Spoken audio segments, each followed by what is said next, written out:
ನಮಸ್ಕಾರ ಸ್ನೇಹಿತರೆ, ನಾನು ನನ್ನ ದತ್ತ ಮುಂದಿನ ಭಾಗವನ್ನ ಅವರು ಬರೆದು ಕಳಿಸಿದರೆ ನಾನು ಅದನ್ನ ಓದ್ತಾ ಇದ್ದೀನಿ.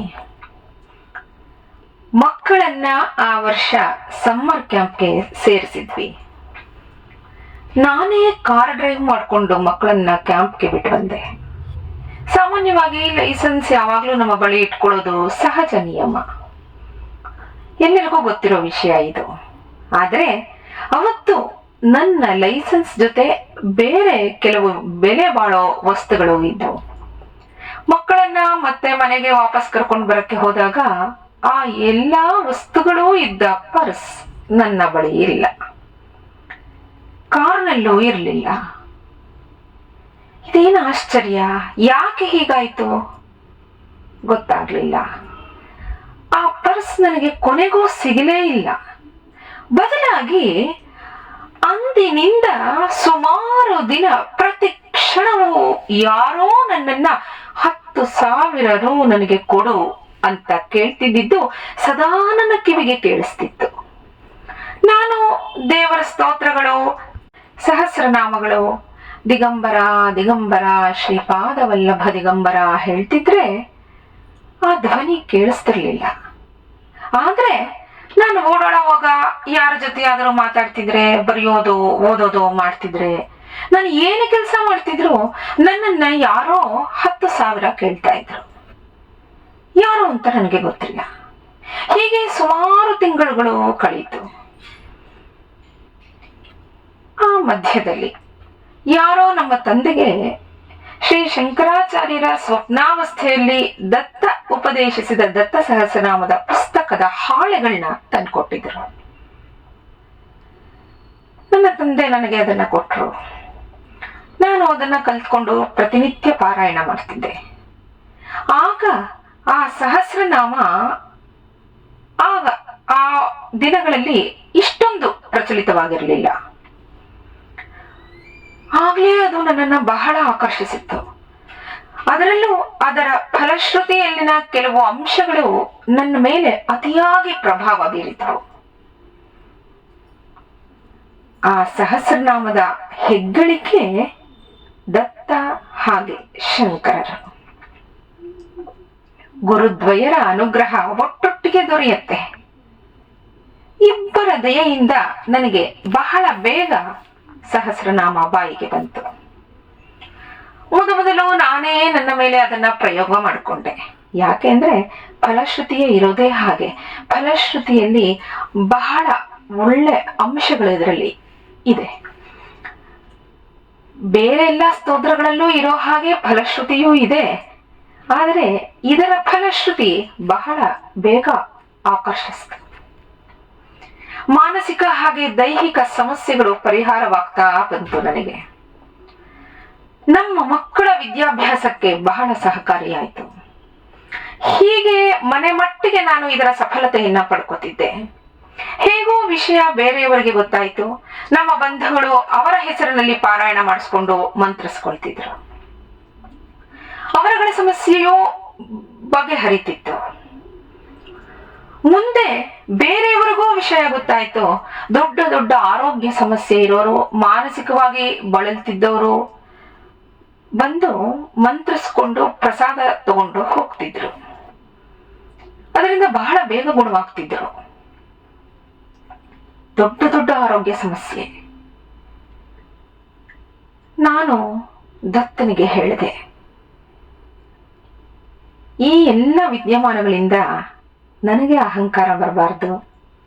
ದತ್ತನಿಗೆ ಹೇಳಿದೆ, ಈ ಸಹಸ್ರನಾಮವನ್ನ ನನಗೋಸ್ಕರ, ಅಂದ್ರೆ ನನ್ನ ಸ್ವಾರ್ಥ ಸಮಸ್ಯೆಗೆ ನಾನು ಪಾರಾಯಣ ಮಾಡ್ಕೊಳ್ಳಲ್ಲ. ನನ್ನ ಕೊನೆಯುಸಿರು ಇರೋವರೆಗೂ ಬೇರೆಯವರಿಗೋಸ್ಕರ ಪಾರಾಯಣ ಮಾಡ್ತೀನಿ ಅಂತ. ಹೀಗೆ ಎಷ್ಟೊಂದು ಜನಕ್ಕೆ ಅದರಿಂದ ಉಪಯೋಗವಾಗ್ತಿತ್ತು.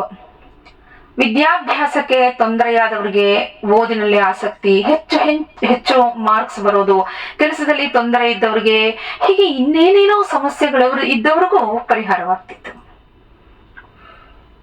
ಒಮ್ಮೆ ನನಗೆ ಜ್ವರ ಬಂತು. ಅದು ಟೈಫಾಯ್ಡ್. 2 ತಿಂಗಳು ಸತತವಾಗಿ ಜ್ವರ ಇತ್ತು.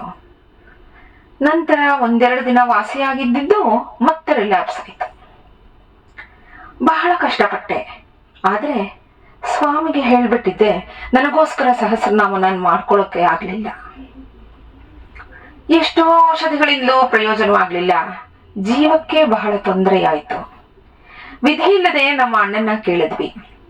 ಅವರು ಶಾಸ್ತ್ರದ ಪ್ರಕಾರ ಯಾರೋ ನುರಿತ ವೈದ್ಯರ ಸಲಹೆ ಹಾಗೆ ದೈವಾನುಗ್ರಹದಿಂದ ಮಾತ್ರ ವಾಸಿಯಾಗತ್ತೆ ಅಂದ್ರು.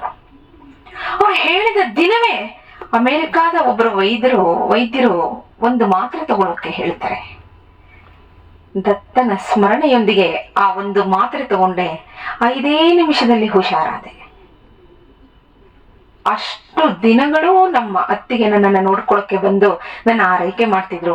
ನನ್ನ ಪರಿಸ್ಥಿತಿಯನ್ನು ನೋಡಿ ನಾನು ಆರೋಗ್ಯವಾದರೆ ಪೀಠಾಪುರಕ್ಕೆ ದರ್ಶನಕ್ಕೆ ಹೋಗ್ಬೇಕು ಅನ್ನೋ ಹರಕೆಯನ್ನ ಅವರು ಮಾಡ್ಕೊಂಡಿದ್ರು.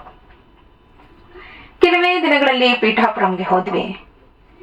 ಮತ್ತೆ ನಾನು ಆರೋಗ್ಯವಾಗ್ತಲೇ ಯಾರೋ 10,000 ರೂಗಳನ್ನ ಕೇಳ್ತಾ ಇದ್ದ ಹಾಗೆ ಕೇಳಿಸ್ತಿತ್ತು. ಎಂದಿನಂತೆ ದತ್ತನ ದರ್ಶನವಾದ ಮೇಲೆ ಶ್ರೀರಾಮಸ್ವಾಮಿ ಅವರನ್ನ ಮಾತಾಡ್ಸೋಕೆ ಹೋದ್ವಿ. ಅವರು ಮಾತಾಡ್ತಿದ್ರು. ಆದ್ರೆ ಒಂದು ಕ್ಷಣವೂ ಬಿಡುವಿಲ್ಲದಿದ್ದ ಹಾಗೆ ಯಾರೋ ದುಡ್ಡನ್ನ ಕೇಳ್ತಾ ಇದ್ರು. ಎಷ್ಟರ ಮಟ್ಟಿಗೆ ಅಂದ್ರೆ ನನ್ನ ಪಕ್ಕನೇ ಯಾರೋ ನಡ್ಕೊಂಡು ಬಂದು ದುಡ್ಡು ಕೇಳ್ತಿದಾರೋ ಏನೋ ಅನ್ನೋ ಹಾಗಿತ್ತು. ಯಾರು ಕೇಳ್ತಿದಾರೆ ಅಂತ ಗೊತ್ತಿಲ್ಲ. ದತ್ತನ ಸನ್ನಿಧಿಯಲ್ಲಿ ಇದೀವಿ, ಅವನಿಗೆ ಸಮರ್ಪಿಸೋದೇ ಸರಿಯಾದ ದಾರಿ ಅಂದ್ಕೊಂಡು 10,000 ರೂಗಳನ್ನ ಶ್ರೀರಾಮಸ್ವಾಮಿಯವರಿಗೆ ಕೊಟ್ವಿ. ಅಷ್ಟು ದೊಡ್ಡ ಮಹಾ ಸಂಸ್ಥಾನವನ್ನ ನಡೆಸ್ತಿರೋ ಅವರ ಕಣ್ಣುಗಳಲ್ಲಿ ಧಾರಾಕಾರವಾಗಿ ನೀರು ತುಂಬಿ ಬಂತು. ಅವರು ನಮಗೆ ಹೇಳಿದ್ರು, ಇವತ್ತು ಬೆಳಗ್ಗಿನಿಂದಲೂ ಕಾಕಿನಾಡದಲ್ಲಿ ನಡೀತಿರೋ ಭಾಗವತ ಸಪ್ತಾಹಕ್ಕೆ ಹೋಗಿ 10,000 ರೂಪಾಯಿಗಳನ್ನ ಕೊಡು ಅಂತ ಸ್ವಾಮಿ ಪ್ರೇರಣೆ ಕೊಡ್ತಾನೇ ಇದ್ದ. 10,000ವೇ ಯಾಕೆ, ಹೇಗೆ ಕೊಡೋದು ಅಂತ ಬಹಳ ಚಿಂತಿಸ್ತಿದ್ದೆ. ನಾನು ಹೋಗಿ ಕೊಟ್ಟು ಬರ್ತೀನಿ, ನೀವು ಇವತ್ತೇ ಊರಿಗೆ ಹೋಗ್ಬೇಡಿ, ಇಲ್ಲೇ ಇರಿ ಅಂತ ಹೇಳಿ ತಕ್ಷಣ ಕಾಕಿನಾಡಕ್ಕೆ ಹೊರಟರು. ಆಗಿನಿಂದ ನನ್ನನ್ನ ದುಡ್ಡು ಕೇಳ್ತಿದ್ದ ಆ ಧ್ವನಿ ಮತ್ತೆ ನನಗೆ ಕೇಳಿಸೇ ಇಲ್ಲ. ಒಂದು ರೀತಿ ಜನ್ಮ ಸಾರ್ಥಕ. ಸಂಜೆ ಹೊತ್ತಿಗೆ ರಾಮಸ್ವಾಮಿಯವರು ಬಂದರು. ಅವರ ಆನಂದಕ್ಕೆ ಪಾರವೇ ಇಲ್ಲ. ಅವರು ಹೇಳಿದ್ರು, ಸಂಸ್ಥಾನದಲ್ಲಿ ಹಣಕ್ಕೆ ಕೊರತೆ ಇಲ್ಲ, ಆದರೆ ಶ್ರೀಪಾದರು ನಿಮ್ಮ ಮೂಲಕ ಶ್ರೀ ಕೃಷ್ಣನಿಗೆ ಸಮರ್ಪಣೆ ಮಾಡಿಸಿದ್ದಾರೆ. ಇದನ್ನೇ ಅಕಸ್ಮಾತ್ತಾಗಿ ಒದಗೋ ಅದೃಷ್ಟ ಅನ್ನೋದು. ನಿಮ್ಮನ್ನ ಸದಾ ಶ್ರೀಪಾದರು ಕಾಯ್ತಾ ಇರ್ತಾರೆ ಅಂತ ಹೇಳಿ ಪ್ರಸಾದ ರೂಪವಾಗಿ ಶ್ರೀಪಾದರ ಪೆಂಡೆಂಟ್ ಕೊಟ್ರು. ಹಾಗೆ ಶ್ರೀಪಾದರಿಗೆ ನೈವೇದ್ಯವಾದ ಹಲ್ವಾ ನಮಗೆ ಅವತ್ತು ಪ್ರಸಾದವಾಗಿ ದೊರೆಯಿತು. ಈ ರೀತಿಯಾದ ಕೆಲವು ಅನುಭವಗಳನ್ನ ಹೇಗೆ ಬರಿಬೇಕು ಅಂತ ನನಗೆ ಗೊತ್ತಿಲ್ಲ. ಇದನ್ನ ಬೇರೆಯವರೊಂದಿಗೆ ಹಂಚ್ಕೋಬಾರ್ದೋ ಏನೋ ಗೊತ್ತಿಲ್ಲ. ದತ್ತ ಬರೆಸ್ತಿರೋದನ್ನ ನಾನು ಹೇಳ್ತಿದ್ದೀನಿ. ಅನುಭವಗಳನ್ನ ಹೇಳ್ಕೊಳ್ಳೋದು ಅಪರಾಧ ಅಲ್ಲ ಅನ್ನಿಸ್ತು. ಯಾಕಂದ್ರೆ ಹಿಂದಿನವರು ಹೇಳಿದಿದ್ರೆ ನಮಗೆ ಅದು ತಲುಪಿ ನಾವು ಅವರನ್ನ ಅನುಸರಿಸೋದೇ ಇಲ್ಲವೇ ಪಾರಾಯಣ ಮಾಡೋದೋ ಮಾಡ್ತಿದ್ವೋ ಇಲ್ವೋ. ಸ್ನೇಹಿತರೆ, ಶ್ರೀಪಾದರ ಚರಿತ್ರೆಯಲ್ಲಿ ಶ್ರೀಪಾದರು ಹೇಳ್ತಾರೆ, ನಮಗೆ ಪುಣ್ಯ ಕರ್ಮಗಳ ಫಲ ದೊರೆಯೋದು ಯಾವಾಗ ಅಂದ್ರೆ ಅಕಸ್ಮಾತ್ತಾಗಿ ನಮಗೆ ಗೊತ್ತಾಗದ ಹಾಗೆ ಕೆಲವು ಸಂಗತಿಗಳು ನಡೆದಾಗ ಆ ಪುಣ್ಯ ಫಲಗಳು ದೊರೆಯುತ್ತಲ್ಲ, ಅದನ್ನ ಅದೃಷ್ಟ ಅಂತ ಹೇಳೋದು ಅಂತ ಶ್ರೀಪಾದರ ಚರಿತ್ರೆಯಲ್ಲಿ ಬರುತ್ತೆ. ಅದನ್ನ ರಾಮಸ್ವಾಮಿಯವರು ಅವರಿಗೆ ಅವತ್ತು ಹೇಳಿದ್ದಾರೆ. ಬಹಳ ಸೋಜಿಗ, ಬಹಳ ಹಿರಿದಾದ ಅನುಭವವನ್ನ ನೀಡಿರುವಂತ ಶ್ರೀಪಾದರು ಕೊಟ್ಟಿರೋ ಅನುಭವ ಇದು. ಬಹಳ ಸೊಗಸಾಗಿದೆ. ಈ ಅನುಭವವನ್ನ ಕೊಟ್ಟ ದತ್ತನಿಗೆ ಒಂದು ನಮನ. ನಮಸ್ಕಾರ.